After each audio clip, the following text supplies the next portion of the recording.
2022 की बात है जब कॉइनबेस ने अपनी सर्विसेज शुरू करी थी इंडिया में, और शुरू करते ही 3-4 दिन के अंदर यूपीआई सर्विसेज बंद कर दी गई थी इंडियन गवर्नमेंट के द्वारा, जिसकी वजह से कॉइनबेस ने सीधा बोल दिया कि हम अपनी सर्विसेज बंद करने वाले हैं। तो आपने देखा कि कॉइनबेस बहुत ही अच्छे तरीके से इंडिया में काम करने वाला था, लेकिन 2022 में ऐसा हुआ।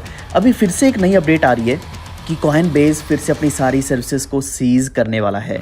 तो आखिर इसमें सच्चाई क्या है, क्योंकि इसका रिप्लाई भी सामने आ चुका है। ये र्यूमर बहुत ज़्यादा फैल रहा है, ये कितना के सच है, क्योंकि ये सच भी है, लेकिन ये किस तरीके से इम्पैक्ट करने वाला है हम सभी को, वो मैं आपको इस वीडियो में बताने वाला हूँ कि कॉइनबेस की सर्विसेज चलेंगी या नहीं चलेंगी।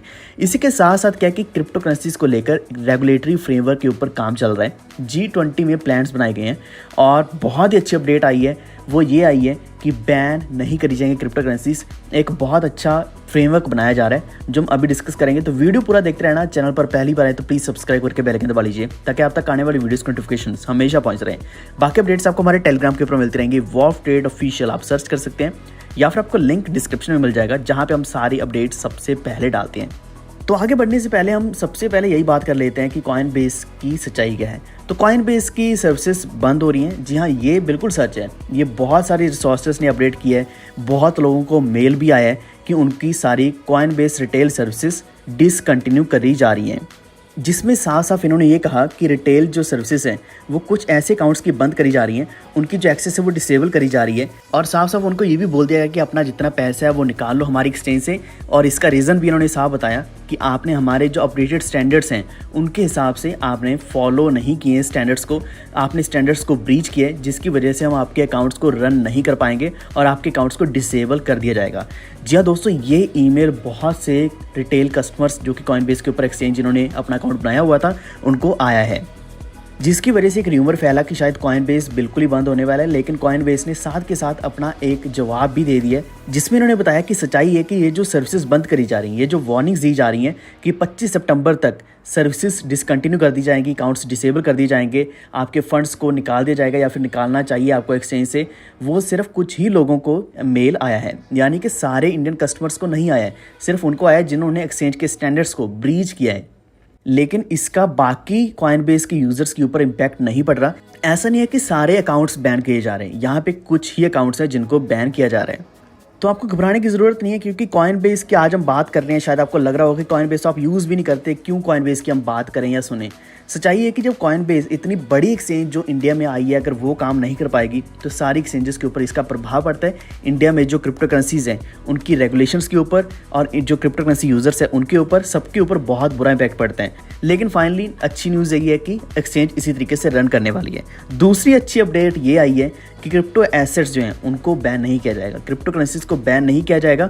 जो नया फ्रेमवर्क बनाया जा रहा है, जो रेगुलेटरी मेजर्स बनाए जा रहे हैं, उसमें बैन की बात नहीं करी गई है, बल्कि इनको रेगुलेट करने की बात करी गई है, ताकि सारी कंट्रीज एक ही रेगुलेशन को फॉलो कर पाएँ। लेकिन यहाँ पे सबसे बड़ा मॉनिटरी इशू यही आ रहा है कि बिटकॉइन को क्या लीगलाइज किया जाएगा। तो यहाँ पे फिर से बात वही करी गई है कि बिटकॉइन जैसे जो क्रिप्टो एसेट्स हैं उनको as a legal tender legalise नहीं किया जाएगा। तो फाइनेंशियल स्टेबिलिटी को देखते हुए यहाँ पे सजेशंस ये दी गई हैं कि लाइसेंस के लिए, रजिस्ट्रेशन के लिए क्रिप्टो एसेट इश्यूअर्स को, यानी कि एक्सचेंजेस को, यहाँ पे हर एक चीज़ को फॉलो करना पड़ेगा जो नया फ्रेमवर्क बनाया जाएगा। वरना मार्केट में आपने देखा होगा कि कोई भी कॉइन आता है, कोई भी प्रोजेक्ट आता है और पैसा निकाल के, यानी कि पैसा लूट के चला जाता है, जो कि बहुत बड़े फ्रॉड्स हो रहे हैं, काफ़ी सारे स्कैम्स हो रहे हैं। ये खासकर बेयर मार्केट में काफ़ी सारे प्रोजेक्ट्स जिन्होंने स्कैम किया था वो शायद ख़त्म भी होते जा रहे हैं, वरना बुल मार्केट में कई सारे स्कैम प्रोजेक्ट्स आए थे। तो ऐसे प्रोजेक्ट्स सर्वाइव नहीं कर पाएंगे, उनको रेगुलेशंस को फॉलो करना पड़ेगा। तो इसके लिए सबसे बड़ी चीज़ क्या आएगी, वो है CARF, यानी कि क्रिप्टो एसेट रिपोर्टिंग फ्रेमवर्क, और इसी के साथ साथ अमेंडमेंट आएगी कॉमन रिपोर्टिंग स्टैंडर्ड, यानी कि सारी कंट्रीज़ का कॉमन रिपोर्टिंग स्टैंडर्ड होगा, सभी को रिपोर्ट होगा। इससे क्या है कि इन्फॉर्मेशन एक कंट्री की दूसरी कंट्री में होगी। और सबसे बड़ी चीज़ जो रिपोर्टिंग फ्रेमवर्क है क्रिप्टो एसेट्स का, वो आएगा तो हर एक चीज़ सामने आने वाली, ट्रांसपेरेंसी पूरी रहने वाली है। टैक्स पर्पसेस के लिए सारी इन्फॉर्मेशन एक्सचेंजेस के द्वारा एक्सचेंज करी जाएगी एक कंट्री से दूसरी कंट्री में। फॉर एग्जांपल, अगर आप बाइनेंस यूज़ कर रहे हो, आपको लग रहा होगा कि अभी गवर्नमेंट के पास कोई भी इन्फॉर्मेशन नहीं है कि आपने कितना ट्रेड किया, कितना बाय या सेल किया, कितना प्रॉफिट बनाया, TDS कितना बनता है, आपने दिया या नहीं दिया। लेकिन आने वाले समय में यही चीज़ के ऊपर गवर्नमेंट काम कर रही है कि यहाँ पर ट्रांसपेरेंसी पूरी रखी जाएगी, ताकि टैक्सेस पूरे लिए जाएँ, पे किए जाएँ, और टैक्स जो नहीं दे रहा है उनके ऊपर एक्शंस भी ले जा रहे हैं। और पेनल्टीज भी लगेंगी। और अगर आप नहीं जानते तो आने वाले 2-3 साल के अंदर India world's 3rd largest economy बनने वाला है और इसमें जो ग्रोथ है वो लगातार हम देख पा रहे हैं कि ग्रोथ बहुत ही ज़्यादा है, यानी कि इकॉनमी जो है वो बहुत ही स्ट्रांगली, बहुत ही फास्टली ग्रो कर रही है, जिस कारण इंडिया की सारी एजेंसीज क्रिप्टो करेंसीज के ऊपर भी काम कर रही हैं कि क्रिप्टो करेंसी के चक्कर में कहीं इंडिया पीछे न रह जाए। अगर इंडिया नहीं समझ पाएगा या फिर ग्लोबली बाकी कंट्रीज़ को स्टैंडर्ड्स नहीं समझ आएंगे क्रिप्टो करेंसीज के, तो सारी की सारी कंट्रीज़ पीछे रह जाएंगी और कॉमन फ्रेमवर्क नहीं होगा तो टैक्सेस भी इकट्ठे नहीं होंगे। अगर टैक्सेस नहीं होंगे तो क्या है कि रेवेन्यू बहुत ज़्यादा लो चला जाएगा किसी भी इकॉनमी का। तो एक बात सबसे अच्छी यही है कि एटलीस्ट इंडिया बैन के ऊपर बात नहीं कर रहे, क्योंकि मैं तो बैन का ही एक्सपेक्ट कर रहा था कि शायद ये सीधा सीधा बैन लगाने की ही बात करेंगे, लेकिन इसका मतलब ये भी है कि ये बैन नहीं कर रहे हैं तो इसका मतलब ये है कि ये बहुत ज़्यादा टैक्सेस भी हमसे लेने वाले हैं, क्योंकि ऑलरेडी 30% टैक्स और 1% TDS ले रहे हैं।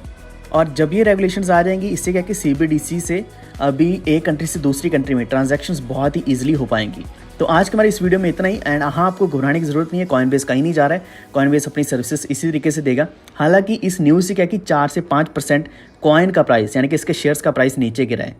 होपफुली कॉइनबेस अगर अच्छा काम करेगा इंडिया में तो हमारा जो ट्रेडिंग वॉल्यूम है वो और भी ज़्यादा बढ़ सकता है, क्योंकि Coinbase one of the trusted exchange है, जैसे बिल्कुल हम बाइनेंस को यूज़ करते हैं। आपके क्या मानना है इसके बारे में एक बार नीचे कमेंट करके ज़रूर बताएं। मैं नेक्स्ट वीडियो में और भी इन्फॉर्मेशन आपको प्रोवाइड करने वाला हूँ। किसी भी कॉइन के बारे में अगर आपको इन्फॉर्मेशन चाहिए नीचे कमेंट कर दीजिए, जैसे कि फॉर एग्जाम्पल शिबा इनू है, WRX है, या आपका कोई भी फेवरेट कॉइन या प्रोजेक्ट है। इस वीडियो को लाइक एंड शेयर करते हुए हमारे चैनल को सब्सक्राइब करके बेल आइकन दबा लीजिए ताकि आप तक आने वाली वीडियोस के नोटिफिकेशंस हमेशा पहुंचते रहें। ये वीडियो देखने के लिए धन्यवाद।